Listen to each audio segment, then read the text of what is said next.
One for you. A new study finds cracking your knuckles is actually good for you. Get a load of this. Researchers looked at the ultrasounds of 400 knuckles to find out exactly what's going on inside a joint that's being cracked. They say those who cracked their knuckles had increased flexibility after doing this. Scientists say it appears when you crack a knuckle, you pull apart two surfaces of the joint.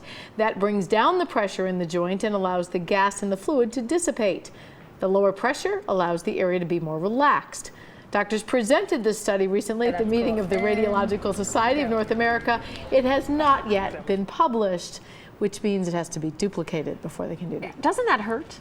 You know, I think it's not pleasant, and I also think it's hard to listen to. Yeah, you know? I've never done it. I don't think it's, kind of good manners, but maybe not harmful. Good